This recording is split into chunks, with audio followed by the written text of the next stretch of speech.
Jésù ó wá fi ara rẹ̀ hàn obìnrin kan. He came to reveal himself to a woman. Jẹ́ a lọ sí ọ̀dọ̀ obìnrin ará Samaria Jòhánù orí 4 ẹsẹ̀ 10. Come with me to that woman of Samaria in John chapter number 4.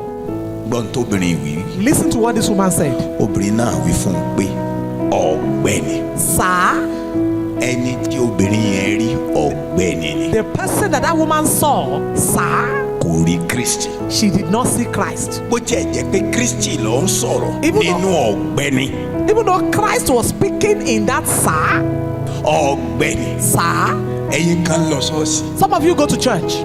Jésù ó yàtọ̀ sí ọ̀gbẹ́ni lọ́wọ́ yín. To you, Jesus is Mr. Nítorí pé Jésù jẹ́ ọ̀gbẹ́ni fún ọ. Because Jesus is a sir to you. Èlò fi ń yàlé aláwọ̀. That is why you still go to the herbalist. Torí pé Jésù jẹ́ ọ̀gbẹ́ni fún Because ọ. Jesus is still a sir. Kí ló fi fi òòṣà lé bàbá rẹ That's lẹ̀? why you are still worshiping your idols. Nítorí pé Jésù jẹ́ ọ̀gbẹ́ni fún Because ọ. Jesus is still a sir. Kò tó fún ọ, kò tó fún ọ. Jesus is not enough. Kò sí ọ̀gbẹ́ni kan tó tó fún ẹnikẹ́ni. No sir is enough for Kò anyone. sí ọ̀gbẹ́ni kan tí máa bá ní í ṣe. No sir can do miracles Kò for you. sí ọ̀gbẹ́ni kan tí máa ń gbani lọ́wọ́ ìṣẹ́. No sir can save you from Kò poverty. sí ọ̀gbẹ́ni kan tó lè gbani lọ́wọ́ ẹ̀ṣẹ̀. No sir can save you from your Kò sí sins. ọ̀gbẹ́ni kan tó lè gbà ọ́ nínú ìṣẹ́ àti òṣì. No sir can deliver you from your misery. Kò sí ọ̀gbẹ́ni kan tó lè dá ọ nídè. No sir can deliver you.